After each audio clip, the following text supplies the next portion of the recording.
Welcome to another Saturday morning nerd out. I am Graveyard. I am partially caffeinated.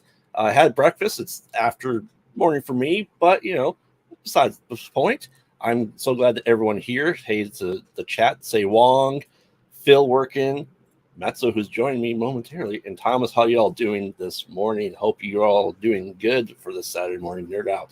Without further ado, I have to bring in the one, the only, the puzzle queen herself, the better half of my retro gaming CD-ROM games, Mezzo. Hello, good morning. See, I am fully caffeinated with a mug, and I have a second mug right here. Yes, so some mornings you need a second mug. Oh, I need second mugs every morning, so I'm waiting until we're done here to get my next round because I got family stuff to deal with before the week absence of Graveyard Week. Yes, and hello everybody in our chat. Hello, friends who've come and said hello. Hello. I am excited to be back on the show. I know I won't be here like the next 2 weekends, but I'm excited to finally have taken part at Caffeine Overload. Yes, it's like over 9,000 milligrams. Oh, need all the caffeine, alcohol to go to sleep. Just give me a drip. Just a drip? Yeah. All right. Like just put it straight into my veins so I can have caffeine. Like bam. Although the taste of coffee is half the joy. So. Absolutely. Like I said, I prefer my coffee like my soul's black. Yes. I put creamer in mine. I can't do that. It's just weird for me. I've never been able to do it. I was not so the only time I've had just solid black coffee, and this is totally not on the tangent of our show whatsoever.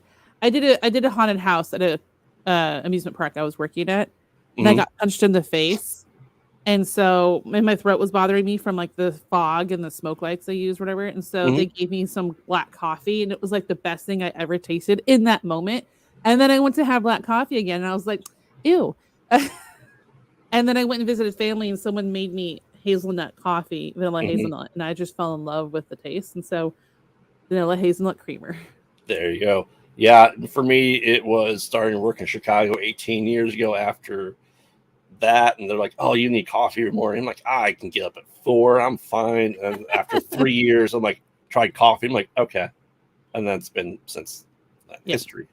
So hopefully the rest of you are all caffeinated, have your bowls of cereal, and hopefully we have the Saturday morning nerd up cereal bowls coming at some point. Fan says, We'll see what happens. Yes. All right, are you ready to nerd out this morning? I am so ready to nerd out. You have no idea. All right, so unfortunately, Frey is out with sickness. So I'm saving the Machine review, spoiler review for her. For all those who don't know, the Machine stars Bert Kreschner, who is the comedian that takes off his shirt. His dad's played by the one and only Mark Hamill in the movie The Machine. And I know who that is. You do? That's good. So make sure to check out next week where Frey Girl is back with her review of The Machine. So let's move on to a piece of news that just dropped June 1st. Deckard was always a replicant. We're talking about Deckard from Blade Runner. Harrison Ford says he's always known that Deckard is a replicant. Article just came out, and you may have not. You haven't seen the movie, have you, Mezzo? I have not. but coming from fandoms where there's lots of revelations and theories that get confirmed or whatever, I can understand how people who are fans of the movie feel about this, about something that was a theory or a revelation actually coming to fruition and being true. And then the fact that he knew the whole time, just like how spoiler warning for Harry Potter, Alan Rickman knew the whole time that Snape was who he was really underneath. A creeper. Well, I'm gonna say not on the Dark Lord side. Oh yes, that is correct. But I specifically was meaning. But yeah, I haven't seen it. So not knowing that was a topic until the other day, I was like, oh, I don't have time to watch that. I'm sorry. Oh no. So the kind of the ending is very vague in the original Blade Runner, because he is a hunter and is able to detect replicants, which are androids that look like humans, and their lifespan's only supposed to be 4 years. So that kind of reminds me, the term replicant. There's this book series about this guy who dies, but they take his consciousness and put it into like a computer, and they call it a replicant. Oh, is that the Keanu Reeves movie, Replicants? I don't think so. Oh, he did that with his family, but. So there's always big debate on this whether Deckard was a replicant, because he had signs of it, and even with Blade Runner 2079, it was never confirmed. But if they only live 4 years, and this is 30 years, 40 years after the fact, then he should be dead, right? Kind of like the life expectancy of a clone trooper in Star Wars, not very long. They speed up, and they're not supposed to live as long as Boba Fett has now canonically. Whoever. So I mean, it was him saying that. Ridley Scott, who directed the original Blade Runner, I think them saying that is kind of the theory of the ending of The Thing. You've seen The Thing, right? Long time ago. So it's very vague in the ending. You don't know if Kurt Russell or Keith David is the Thing, or both human, both not. It's always like unanswered question. Who shot JR? Yeah, right. So I mean, it's interesting that Harrison Ford has said that, the director has said it, but I don't think, based on the Android's Dream of Electric Sheep by Philip K. Dick, I don't think it was ever fully explained in the book either. It's been a long time since I read that, so just maybe this is a fan theory that Harrison Ford finally says, like, yeah, I knew all along. Sure. Now you can stop asking me. I've never read it either. Oh, it's okay. Sure, if I had read it, I would have watched it. Yes. I suggest anyone who hasn't read the book by Philip K. Dick, the short story, go ahead and read it. It's a great read. I've watched The Maze Runner. Ooh. Boy. There's a maze and they ran. I read it a long time ago. So, chat, let us know what you think. How do you feel about Harrison Ford saying that Deckard is a replicant? Like I said, I think he said it to get people to stop asking him about it 40 years later. He's sick of answering his questions. I mean, at least Andrew Garfield and Tobey Maguire didn't have to be silent for that long until people leave him alone. Right. Yeah. Like I said, with the Thing, Kurt Russell and Keith David have been weighing on it for 40 years as well. Maybe with the sequel, we'll find out. Maybe we'll get another Blade Runner movie to determine this once and for all. Who knows? I'm excited. I love the article. I'll post that in the comments below after this show drops. That way we have it there, and you guys can read it and let us know what you think in the comments as well. Sounds good. So, and by the way, if you haven't seen it, I suggest watching the director's cut, because he does it in a noir voiceover. Oh. The studio didn't like it, and they said, no voiceover. It's much better with the voiceover, noir style. Kind of like they came into my office one night. Oh, yes, absolutely. She had legs up to here, yes. Yeah, she was a dame who didn't know she was beautiful. So, better with it. I think it's the true style of it. Awesome stuff. So, I mean, how do you feel overall, Mezzo, as as fans, people have been in these roles for 40 years having to deal with these questions nonstop. They get paid. Well, but would you? I know, even no matter the amount of money, you can always get like really frustrated and irritated. But more than anything, it's in their contract. They can't legally say anything. Right. Because I assume it's some kind of NDA thing involved in their contract. But I in a sense feel the immense relief that they're gonna have when they can finally say something about it. It does suck, especially for a movie sequel that was so long past the original. But yeah, man, what a breath of fresh air for them. Relief. Yeah, it's 40 years holding on to it. Maybe I said it's amazing what they're agree with and don't agree with. Maybe in 40 years when we'll start doing Kyber Cave stuff and people stop asking me to finish playing some really bad games. No, I don't know what you're talking about. I don't know what. Exactly. All right. Well, enough about Deckard. Let's talk about turtles that may be teenagers or mutants or ninjas. I haven't seen this trailer. I forgot to watch it. You didn't watch it. I made the graphic and the thumbnail and forgot to watch it. Wait, should I go watch it real quick? I'll watch it right now. We're gonna put you watch your reaction live. Oh, really? Okay. Hang on. Do I need to share the screen or just show? Because we don't want it to be seen, right? Correct. Yeah. Anyone who's watching, I did link the trailer in the description of this video. Here I go watching it for the first time. I'll put it in front of me. Yes.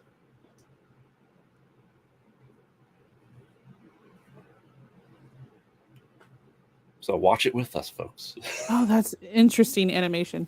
Mm-hmm. Now, I have to know, while you're watching this, are you a fan of Teenage Mutant Ninja Turtles? Yes. Okay. Have you passed it on to your children?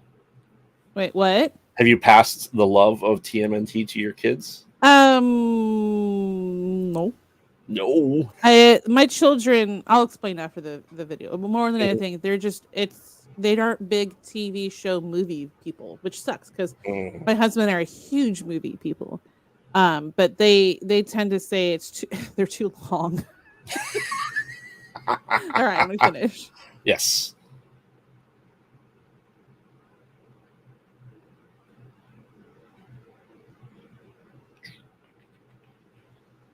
They're definitely kids in this. Oh, absolutely, they're definitely kids. We're past the days talking about dating girls and stuff.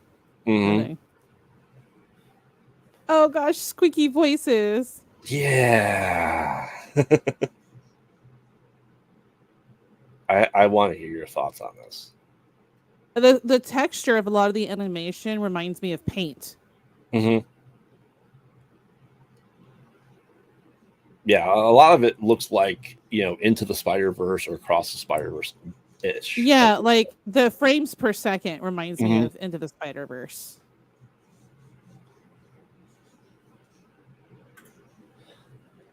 And chat, let us know, too, what you guys thought of the new trailer for the new Teenage Mutant Ninja Turtles. I'd love to hear from you guys as well, and what you like and what you don't like about it, if anything. And keep in mind, this is produced by Seth Rogen, who's surprisingly not doing a voice as of yet that I'm aware of. Somewhere in there, we're going to hear... Oh, he's got to be Bebop or Rocksteady. I think. He's going to pay random guy number 2. Yeah. Oh, yeah. He has one voice, and it works well for him.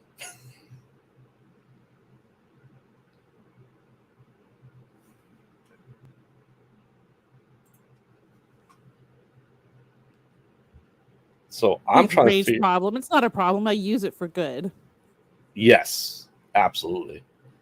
I mean, It's the end. Okay. It's the end. So Raphael has an attitude and still shows through. So first thoughts, Mezzo, as watching it looks fun. It's kind of like I wouldn't say origin story because it's just showing them as like teenagers. Right. I always It looks the only struggle I've ever had with the Teenage Mutant Ninja Turtles being as big as they are Mm-hmm. in this world is it has that uncanny valley of feeling very humanoid. So I'm glad they're keeping it animated and not pulling a cat's in this sense. Because we don't want to have that kind of uncanny valley happening. No. But it looks fun. I like the animation style and the textures of things because you can see like the different shades of green on like one spot, Mm-hmm. and it's kind of an interesting look. And then they have that kind of jolted 24 frames per second feel in some of it. Because if you have like, especially if it's like when you watch things like in Dead Space or more recent Resident Evil games, it's so smooth that it's not very believable. Right. I can't spell mayhem, I just realized. Um Mayhem. Mayhem. I'm hungry for some ham. Anyway, but it looks fun. So Yeah. that's it, I guess. Okay. For me growing up, I mean, you're about the same age as me. The 1990 live action one I thought was pretty good. That's the first Mm-hmm. introduction to the word damn I was gotten as a kid when Raphael screamed it because he lost one of his size. Yeah. Now, I have not been a TMT fan since probably the first cartoon movie they did, early Okay. 2000s, 2010s. I had no problems with guys in rubber suits, but once again, I like bad movies, so I'm okay with it. And I grew up watching the cartoon, which was very kid friendly and stuff like that. This art style, I don't know. I didn't like Michael Bay's take on the live action turtles. I don't think those were done well. They didn't have the same weight and feel as the people in the rubber suits or even the cartoon interaction, and really the casting with Megan Fox, not that good. I didn't get to see that one because I wasn't like a fan of the way it looked. So I didn't have Mhm, that desire to see it. I grew up with the ones from like the early 90s with April O'Neil and mhm. uh what the hockey guy's name was. The Casey other one. Jones. Thank you. I grew up watching those many, many times, and I absolutely adored Michelangelo with all my heart. Yes. But it's this one feels a little bit more just fun and cool and not like overachieving on some things, but I think it looks fun. So Yeah. And like I said, for me though, the art style is different. I think I'd prefer if they went the comic book cell shading more so to okay, adhere to the original comics. I maybe know it could be that you're just not trying to copy Into the Spider-Verse too. maybe. So I mean, will I see it? Yes, absolutely. As a TMT fan, I will see it. I don't have high hopes for me liking it, quite honestly. The squeaky teenager voice, I'm not sure I can get behind. Yeah. Corey Feldman was Donatello in the original 1990 movie. Wow, really? Yes. I didn't know Um, that. and friend of Distance Nerding, the voice of Raphael is my voice of Raphael too. I'm sorry. Ooh. So yeah, voices are a bit rough for me, but we'll see. I'm just trying to figure out who the Superfly is. I'm trying to determine if that's supposed to be Baxter Stockman, the scientist who turned into the Fly. I don't know, who was played by Oh. oh, what's his name? He played Medea. Oh, Tyler Perry. Tyler Perry played Baxter Stockman in the second Michael Bay one. Okay. So When I hear the turns into fly, I just think of the movie The Fly with Jeff Goldblum yes. and Jeannie Davis. Oh, that was Oh, absolute inspiration for it. yeah, I had not seen that movie in a long time. And then, have you ever seen? Okay, total tangent. Have you seen Earth Girls Are Easy? Just quick Yes. question. Okay, cool. That's a Yes. fun one too. Oh, All right. absolutely. Although I don't like the title that much, but Well, I mean, why not? So hopefully, my personal take is I'd love to see the dark and gritty original Daredevil ripoff parody of TMNT at some point in time in a very adult oriented setting. The black and white, not colorful bandanas to sell toys. You know, they all wear red bandanas. Mm-hmm. I'd like to see that at some point in time. You can still have the Nickelodeon family-friendly versioning. I want to get the dark, gritty, like Last Samurai storyline that just came out in comics, or The Last Ronin, which is kind of like Old Man Logan, but with Raphael, I believe. So, Old Man Logan's funny. oh yeah. All right. All right. So, you watch this trailer? Because I shared it with you a couple days ago. And for all those that follow our Retro Alcove, 7th Guest VR trailer. Why don't you go ahead and take the lead? How you feel? Because you played this growing up, and you had me play it on the Retro Alcove. Yeah. So I'm excited for it, and I watched, actually, if you guys don't know who it is, he does every Monday through Friday, he does 5-minute gaming news, and his name's Jesse Cox. So you can find him on YouTube, but he did a 5-minute gaming news when we watched it yesterday's. He talked about 7th Guest, and that he's like kind of in the same generation of growing up with it and loving the game itself, even though it was an incredibly difficult game, and I mentioned it on last week's SMNO. I'm excited for it, and I did learn that like it's the same storyline. But they filmed the actors with cameras all around, and every frame it like updates where you are, so you feel like you're in the room, so you can walk around a cutscene. Oh wow! Yeah, so like because the cameras were filmed all around, and of course, obviously, different actors and such. Since it's kind of probably a good amount of those people are no longer with us, but or just not able to play the parts or something. I don't know, whatever. Right. But it looks really interesting. They've definitely added some stuff. I mean, when 7th Guest came out, it was considered like a really amazing game for its time, but since evolution of game mechanics so far now that when you look back on it, it's like, ooh. But I loved it, and the trailer looks just a lot of fun. I wish I could play VR so much, because I try it, and with like, I'm that person that when the brain can't feel what's seen, I get sick. I get nauseous. And it sucks. It sucks on car rides, especially. But I'm excited for it, and I'm hoping it'll be really good. I hope we somehow get to play it on the channel to kind of do a good comparison for it. I plan with the spin-off of Retro Alcove, the Retro Remake, that we're doing it because I will play it on VR. You can be my lady beer in the chair. Puzzles look completely different. Yeah, completely. Like, you even have to walk up to the house and everything, and who I'm assuming is Tad calls you up to the house and stuff. So it looks really interesting. Yes. I'm excited for maybe puzzles I can solve, because hopefully with no like spelling and letters. No, I can spell. Just I need vowels. All right, I need vowels. Yeah, that was strange. It was like the worst Wheel of Fortune ever. It really, really was. Like, sorry, no more vowels, but there's still like 10 letters left. I know.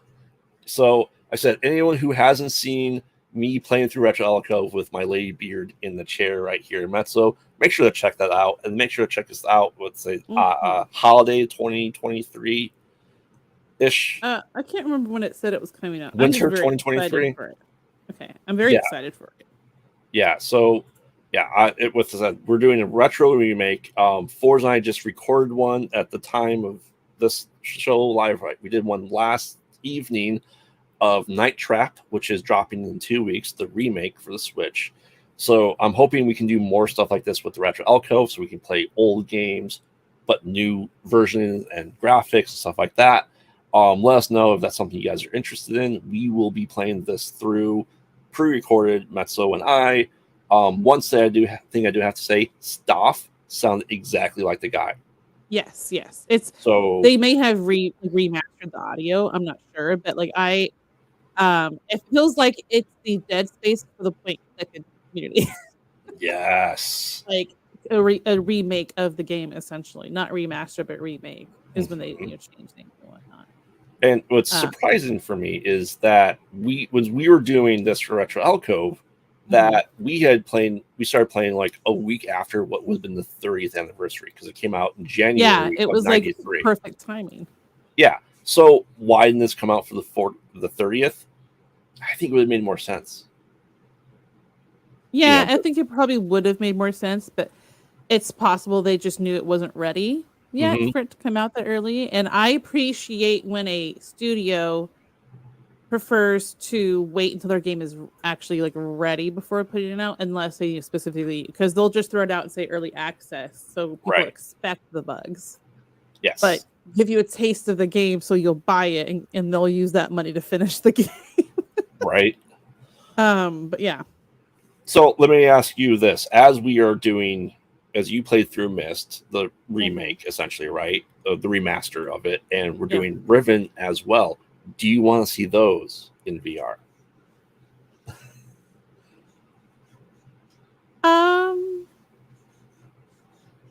Riven, I like the world more because of the whole village aspect, and it's very expansive compared to Myst. Myst, there was a very localized area to walk around in, it felt like. Yeah. In comparison, at least. And because I've enjoyed the atmosphere in Riven with like the village and stuff, I'd like to see it in VR, but I don't think there's gonna be enough of a demand for it in VR. Although I didn't realize there was any kind of demand for Seventh Guest either. So I didn't think so either, but I'm hoping because with the way VR is kind of going with your musings from last week and the stuff that has changed over the time. Point and click was all the rage in the early CD-ROM games of point and click adventure, Monkey's Island, stuff like that. That VR seems to me the next logical step to reinvent point and click because now you can interact more with these things, that you're able to touch and, for example, Seventh Guest of moving the cans in the pantry, you might actually be taking your hand out, grabbing it, and then moving it to there. So, I mean, with vowels, yes. So I'm excited. I'm hoping the puzzles are different enough. They're not the same solution. So we don't have walkthroughs. I want so it'll be going blind. Yes. So that'll be nice. I like going blind in games. Oh yeah. And I'm excited. We will be playing that for the Retro Remake episodes of that. So stay tuned when that comes out and more updates when it's available. And the last piece of gaming news, unfortunately, Forrest wasn't able to be here with us today. I'm hoping he's going to save the segment for next week. Street Fighter 6 came out yesterday. I can't remember when it came out. Forrest was pretty passionate about like Ryu and Ken being the people of Street Fighter. Yeah, so I'm excited for his rant next week. My little stick on it is I haven't played Street Fighter since Street Fighter 3 or 4. Yeah. I've only ever played it at a arcade. So painstakingly, I made myself last night. That video is going to hopefully be edited by myself or Forrest if Mezzo has time to show the creation of Graveyard in Street Fighter 6. Ooh. So it may just be a little fast forward thing. Check for that out coming soon.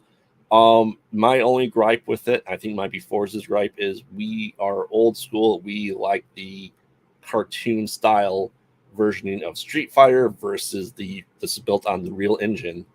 Unreal so engine. like you like that 2D back and forth image versus like something that's 3D encompassing world. Right, because we grew up playing the mid to late 90s, early 2000s 3D fighting games, and those were awful. That transition 3D really hurt fighting games, I feel, a lot, as well as platforming. So I said, and you have to use real world money to buy clothing. That's stupid. I absolutely hate microtransactions so much. Yes, I mean, at least it's cosmetic. I'm okay with real money for cosmetics. I'm not okay with real money to win. Yeah, to actually play the game. You buy it once, that should be all you have to pay unless you have DLC. That's a whole separate like thing. Right. Because I think just to pay money to finish the game, like when you already have paid for the game, it's ridiculous. So stay tuned. Forza is going to be making himself as well, and we're going to be having a Kyber K versus Distance Nerd Street Fighter. Snap. So Forza is going to create himself as what he wants to be at the end of his journey. I create myself as is, and I will change during my journey as well. So you can see the beer belly going away, hopefully, through the graveyard evolution. So I'm excited. All right. Now time for the horror corner. That is Terrifier 3. Now I'm assuming, Mezzo, you have not watched Terrifier 1 or 2. I have never heard of them. Okay, so the quick basis of it stars Art the Clown, who he's starred in All Hallows Eve, which was an anthology movie that came out in 2012. Okay. And so a short story came into a new slasher that exists. The buzz around Terrifier 1 and 2 is they said it's so grotesque, so horrifying, so nauseating that people are excited for this one comes out. Me personally, first one is 80s body horror. So I go, okay, that looks like it's a Romero-esque or Tom Savini style of body horror. We know it's a dummy. You know it's practical effects. And I love that. It's not all CG. It's practically done. And it's great. So it doesn't bother me, but I am a sicko. I understand that. And then with Terrifier 2, we're going to be watching this for the podcast at some point in time when number 3 comes out. I'm excited to see what Salem has to say about it, but they said there is a scene in Terrifier 2 that was so nauseating it made people sick. I watched the movie, got done, I go, did I miss the scene? So, remember the kind of veteran you are when it comes to horror compared to people who aren't aficionados on the subject. I'm a sick freak. I know I am. That's why actually, it's funny because I'm not as much of a obviously horror fan as you are, but I can watch horror movies and I'm fine. I don't usually have an issue. I call them comedies half the time. When I was in high school and a boyfriend and I went and saw the Texas Chainsaw Massacre remake from like the early 2000s. With Jessica Biel? Yes. Yes. And the bad guy, all the people are stupid and they're like going to places they shouldn't be going. And then the bad guy is like, just OP and everything. And then he fell while chasing one of them and cut his leg on the chainsaw. Yep. And I burst out laughing. And the boyfriend ahead of the time was like, he's like, stop, what are you doing? I was like, it's funny. Like, I can't help but laugh. There's only one movie that ever actually scared me, and I think it was because I had pregnancy hormones like going through me, and pregnancy can really mess up on your dreams. Yes. And that was the first Paranormal Activity. Oh, loved it. It's great. It was well done. Being pregnant, for some reason, I started having dreams that night of someone just standing there watching me like the wife did, just staring at him all night. So I kept having that kind of like feeling. But maybe it was because I did have someone with me. It was a baby in my belly. But yeah, I haven't watched any of the other Paranormal Activities because of that feeling, even though I'm not pregnant at all. I'm not sure how I'd react to it, and I already struggle with sleep now as it is. So I'm kind of like, I'll stay away. Yeah, I mean, I won't subject people to the Terrifier series that don't want to watch it. Like my wife will not watch it. I'm not squeamish. Like I can get scared of things or jump sometimes, but I'm not squeamish. I mean, I cleaned up a passed away cat from under my mom's porch that had been in 105-degree weather for a week. So, like, I'm not squeamish. That was gross, though. Poor kitty. Yeah. So, I mean, like I said, these are pure body horror practical effects. I think done really well for practical effects. And that's fun, too, because I think the practical effects stuff is such a very specific. And lost art is a very good way to put it. And it was from a specific period of time. Yeah. And when you see like just computer generated stuff, like complete computer generated, it just, you kind of takes you out of it sometimes, especially if it's not done well. I think practical should be used if it can be, even if it is a little expensive. Because sometimes practical can be more expensive than computer generated, depending on what it is you're portraying in the film or TV show or whatnot. But it is definitely a lost art, which is actually for a while, even though it's not specifically like dead bodies or like dummies or whatever it is. There was a show a while back called, I think it was called Face Off, and it was makeup artists. Yes. And it was a lot of horror, a lot of science, fantasy, and science fiction stuff. And I really enjoyed that show because I thought that was a very interesting kind of reintroducing some practical stuff that they don't use often anymore. Yeah, and it's good. If you like 80s slashers, Terrifier is the next step for you guys. I suggest if you like that stuff, if you are squeamish, if you don't like seeing people flayed, I mean, not really anyone does, but if in the horror movie, it's so like assuming if you do like it, if you do, then the movie's for you. No, it's good. It's for you. 80s flayed is very different than Saw flayed. If anyone says like Terrifier is their favorite movie series, you're like, oh. It's good. It's good for what it is. I'm glad that it was low budget, that's practical effects, and that we're able to see a new slasher in the franchise. The last big one we had was Jigsaw from the Saw series. Before that, we only had the big three, realistically: Jason, Michael, and Freddy. So it's nice that we're having this. We're calling this a renaissance because it's people like us, born in the 80s, that grew up on these slashers, are now the ones making these movies. And Terrifier is a great example of seeing that love letter to generations past. Just like the 80s were love letters to the 50s and 60s, this is now the renaissance of the love letter to the 80s and 90s. So hopefully it continues. Hopefully it stays good. I hope so. Yeah. And I think we should utilize Twitch and have viewing parties with our viewers, with our fans. We say, hey, we're watching this movie. Especially October, we got to do at least one horror movie for that. Maybe not Terrifier. Maybe we'll go back to the OG Halloween. Let us know in the chat, comments below, if you want to see us do viewing parties where you see our reactions and, I start crossing off one of these 100 movies of horror movies that Mezzo needs to watch with me. So many. All right. Are you ready, madam? Are you ready? I'm ready. I have my paper in front of me. Once again, Mezzo here with another round of Mezzo's Musings. What you got for us today? So sometimes it can be, when you've nerded out on something in the past and you're trying to remember, what have I nerded out on before that I would love to share with everyone? And so not everyone's a reader, but sometimes a good book is just the thing you need.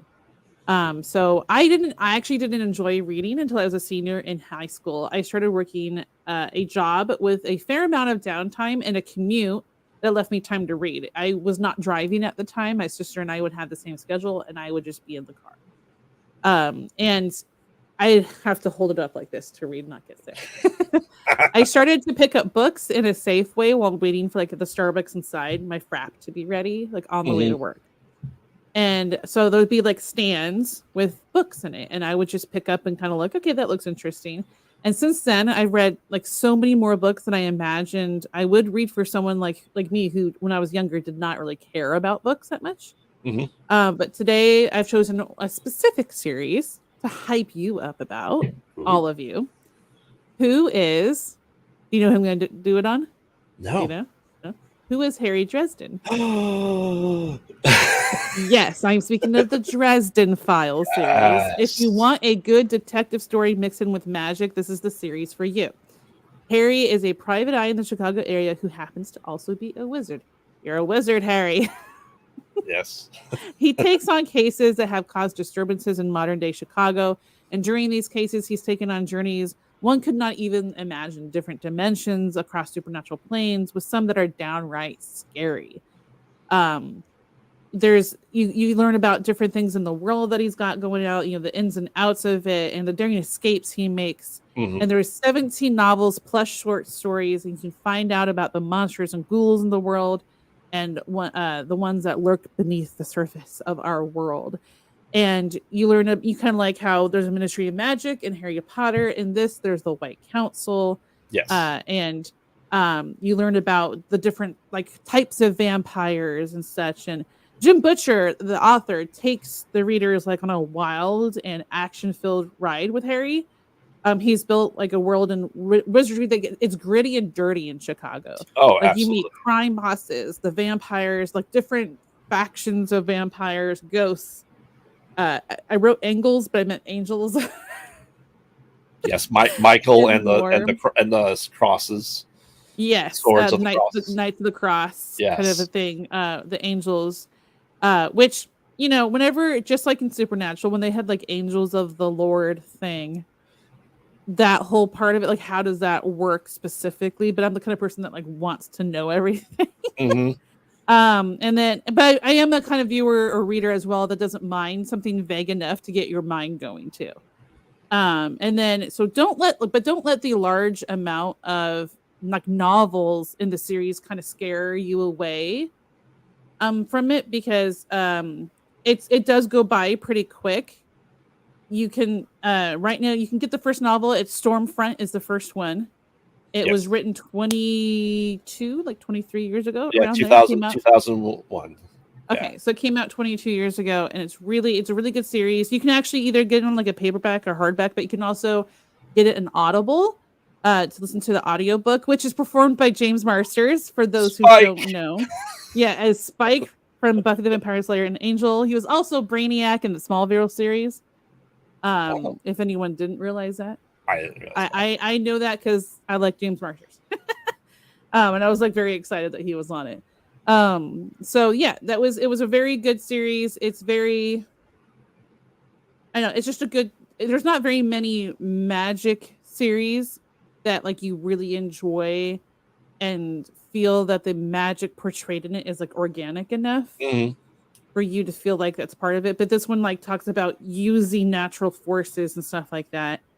And does really good explanations of it. And I'm not going to go into too many more details, obviously, but it's very interesting. Yeah, Yeah. that's it. Okay. Well, thank you for Mezzo Music. I want to stick on this topic, so we got a little bit of time before the end of the Okay. show. So for anyone wondering, Jim Butcher is the author. He's said he's going to do 22 books plus a apocalyptic trilogy, so 25 books in total. Book 16 and 17 came out within the same couple of months. In 2020 was the last time anything came out. And previous to that, he had written a book each year. Mm-hmm. And you're right, he's on the novel Side Jobs. I actually have sitting to the left of me the comic versions of some of these stories and the Ooh, like omnibuses. the graphic novels. Yes. Ooh. Yes. So, and like I said, not giving away a whole bunch. There's a whole slew of characters, and they age, and you feel the raw emotion and power that comes with magic. And I think I discussed with Salem. I introduced him to these books of one-offs. I was reading. Why can't I think of it? The Expanse novels. That was a sci-fi TV show. That has 6 seasons and the 7th one coming out, and there's 9 books of that. So I introduced him to Dresden Files. And to me, Dresden Files was what Dan Brown did for Robert Langdon, and going around the world and viewing different art pieces, being a Chicagoland native, understanding these buildings, these paths that Dresden he goes to. So I understand, like, oh, he's at the Bean. Okay. He's at Millennium Park. I know where that is. He ventured over to Indiana. He's like, I went to Wolf Lake, because of wolves. And I go, that's like right down the street for me, right? And what I like most about Jim Butcher is, and this is why I think people, especially, I know Aubrey really enjoys his books too, is, as you're saying, the different courts of the vampires. That there's not just one vampire. You have energy vampires. You have the black vampires, which are the ones that you consider Dracula, the old decrepit ones. You have the red court, which are humans, look human, but are bloodthirsty. And the politics and the different levels organization. You have Marcone, the crime boss of Chicago. Yep. You have Bob, the spirit in the Oh, skull. Bob in his Yes. basement lab. Yes. You have Butters. Butters is like my favorite of all freaking time. I love Butters. Guessed so that. much. I guessed that perfectly. Like if Butters ever, if Jim ever did anything to Butters, I would be coming for him. No, just kidding. I love Butters. He's my favorite. Oh yeah. So I mean, and Harry goes through it like, and I think he does it well. That he does the lore of every type of thing. You know, there are werewolves in the series, but it's not just one kind. There's like 6, and they explain all the different ways you can have become a werewolf, and promoting New Order here. That the storyline that Aubrey is working on, the RPG, D&D style thing, is like she has that type of lore in there as well. And I really appreciate it. I like seeing all these sides of things. And the Fae courts, the fairy courts that exist, the winter and summer, spring and fall, huge part of this series. And it's so masterfully done. He does so much research into these. That Winter Queen, Maeve is crazy. Yeah. But she's very entertaining at the same time. Very entertaining. Now, in 2005, Sci-Fi did a Dresden Files TV show. I've never seen it. But it didn't last long. Yeah, I was like, it didn't last long, so I'm assuming it didn't do well. Now, the guy that got to play Harry was perfect. Okay. Was perfect. He was Harry Blackstone. It was just the way the show itself was done. Stormfront was an episode. Okay, an episode. One episode, 44-minute episode, Stormfront. It's cut because, like, hey, for example, True Blood. The first season was absolutely great because they did a whole book for the first season. Correct. And so you had that rich part of the story told to you, and they did it really close to the book. Yeah. After that, they really strayed away from it. But it was, so I kind of, when it comes to shows, especially based off of a book, you got to take your time with it to do it justice, especially for something as rich as that. Could you imagine like where they could have gone with it if it was done well with how many stories he's got now? Yes. So they've been in talks, then COVID happened, that they are doing a new Harry Dresden series as a show. Oh, I hadn't heard that yet. That a season's going to be a book or 2. Better be. The only saving thing I think they did for TV purposes, Bob was it's not a spoiler. Bob is a spirit that lives inside the skull. You never see Bob. You just hear Bob and you see the skull. That's ruins and carvings into the skull created to. Wasn't there like didn't he have little bouncing eyes that lit up? Yes. Like that was just like little fireballs. Yeah, but Bob is a full body apparition in the TV show. Okay. Which for TV it makes sense. No one wants to just hear a guy talking to a skull on TV. I think it can depend on the chemistry between the person playing Harry and the voice of Bob. Because maybe now it's just easier with animation reason to like make his eyes bounce. Yes. To show because they can show so much emotion with things that aren't meant to necessarily show emotion. But yeah, I mean, understandable. Kind of sucks because we want it preferred. Right. We want with the people who are like the fans of the original book and stuff. You want to see the book come to life, and when it's completely different than how it's explained or imagined, it's kind of like but yeah, understandable. Yeah. Bianca made one appearance. Do you remember who Bianca is? Yeah, it's kind of it reminds me of like in the TV show Bones, based off of Kathy Reich's novels of a forensic anthropologist. Her ex-husband has a larger part in her life in the beginning, and in the TV show, he literally see him for like 5 minutes in the first episode or 2. That's it. And then the series itself is very different than the book anyway. When it comes to characters, only like 2 characters are even in the series, and it's completely different what happens with them and everything. So, but the show by itself was great. So, unfortunately, the Dresden Files didn't take off like Bones did. Bones Yeah. had like over 12 seasons. Yeah. So I mean, what happened with the TV show was it was competing against the TV show Eureka. I don't know if you ever watched Eureka. I've watched it twice. So Eureka was a great show, and so they're competing Yes, for it the was. spot, and Dresden Files got bumped. And like I said, another change in the show that I kind of liked is instead Mhm. of his staff showing that he is a true street wizard and detective, he has a hockey stick. A hockey stick. Yes.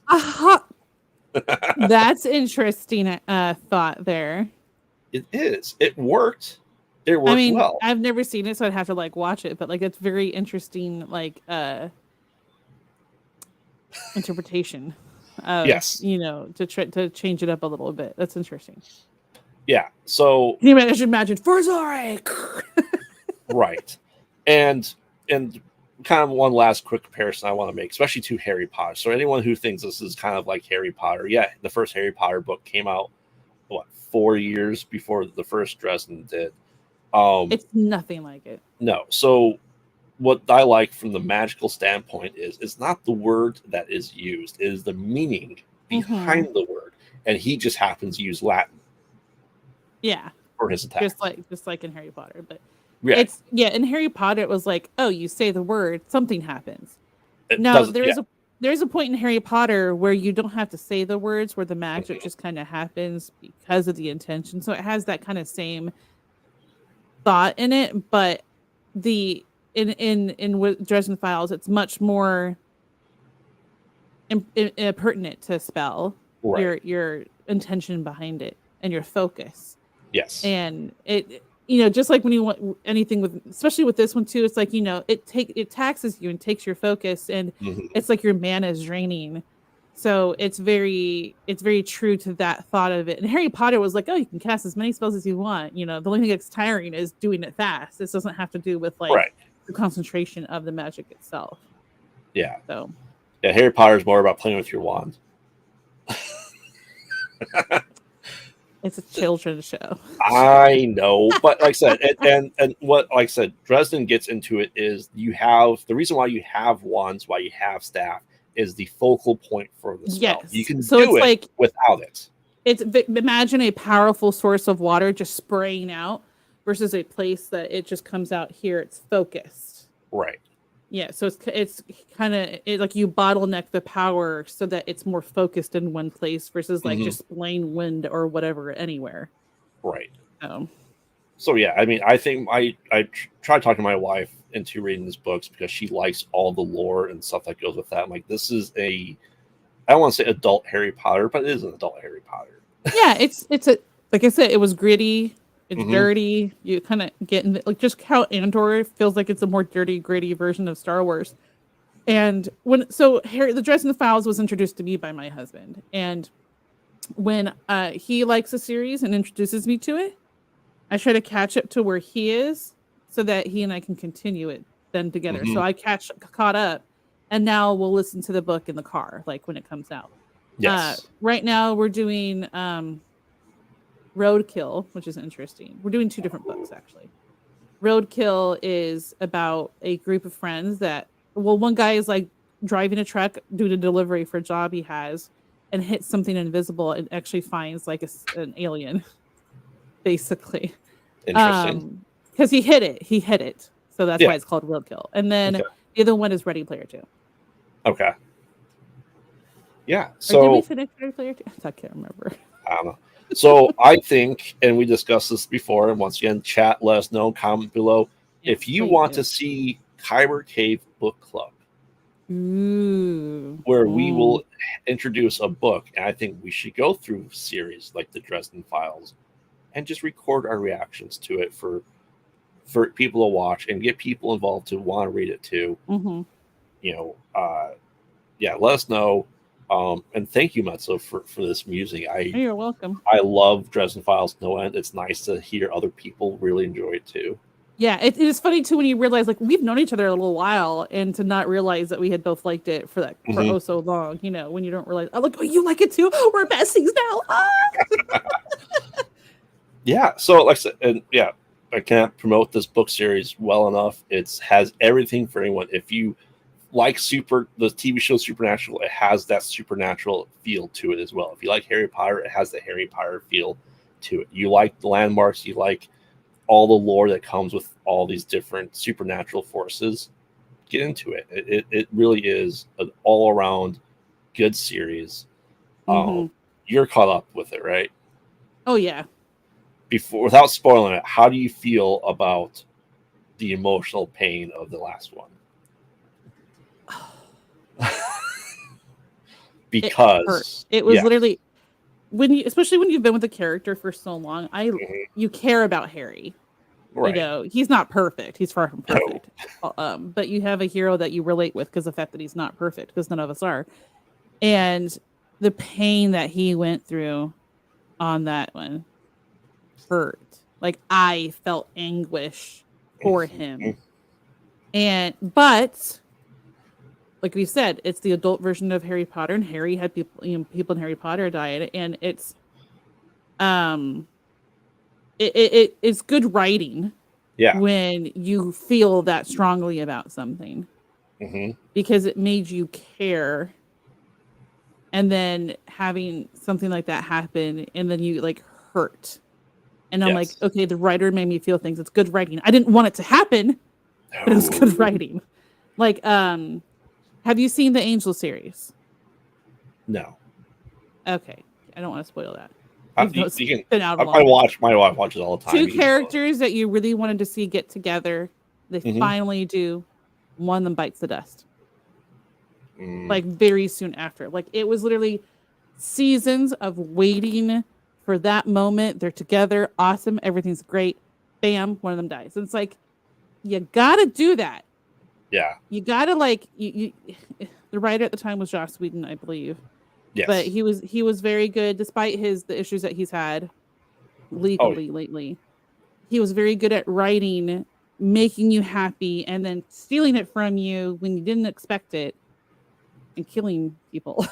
Yes. But like it's moments like that kind of just write really good writing, and you can't help. You're like, gosh darn it, that was really good, and I hated it at the same time. Yes. So. Without, like I said, not spoiler anything here, do you feel this character will return for the trilogy? With I'm not saying who it is, but let's say it's Valhalla. Oh, I don't see why not. Maybe with all the with the dimensions that we've had with the Fae land and whatnot, you know, I don't see that being not a possibility at all. I think the character will come back, and it's going to break him even more. Ooh, it's kind of like when Buffy came back. Yes, and it broke her more than anyone else. But the fact that you grieve something and then now it's back, it's like you're unsure of how to feel too at the same time. Yes, because he kind of went through something similar-ish. As you know, I call it mini trilogy. I think the character will come back, and he will fully embrace the deal that he has to make it happen. Gotcha. What do you think? A good thing. We'll see. We have 5 more books. To see when it finally comes out. Yeah, like I said, and yeah, Jim Butcher, he is the Josh Whedon writing, because you remember that meme of Age of Ultron, Josh Whedon with the bow and arrows, like who is Josh going to kill off next that you love? Yeah, right. Hawkeye. Gracious. Yeah. So, have you seen the Firefly series? Of course. Okay, maybe that'll be my next nerd out. Yeah. Amuse me, Mezzo. I already amused people. Phil, already did it. We just had a whole conversation about my musing. Yes, and it's a great topic. Like I said, cannot promote this book series enough. Join us. Let us know if you want to see, once again, this, the book club. We will post the books, so anyone watching that wants to join along with us as well, we'll create a thread on the Discord server to have discussions over it. So sounds good. Thank you very much for that musing. I was not expecting it. I'm very I'm glad I surprise. surprised you this time. I didn't tell you what it was. You did Because I not, didn't so- know what it was until 11 o'clock last night. But yes, so thank you everyone for watching. We are about just out of time here for our Saturday morning nerd out. Make sure to like, comment, and subscribe. And why don't you give us your pluggables, Mezzo? Hey everyone, follow me on Twitter at MezzoJD. Here I am, director, creator, whatever I called, co-host, editor, director of this channel. And woohoo! Yes, thank you. Enter into Saber Rattle tomorrow night. Yes. Do we have? I'll play that clip for the end of this show before we end it. And I am Graveyard.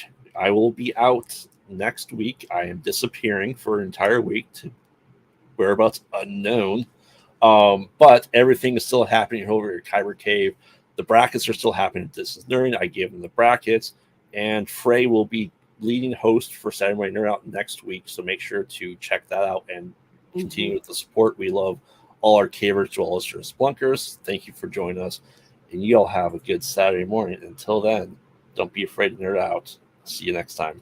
Bye.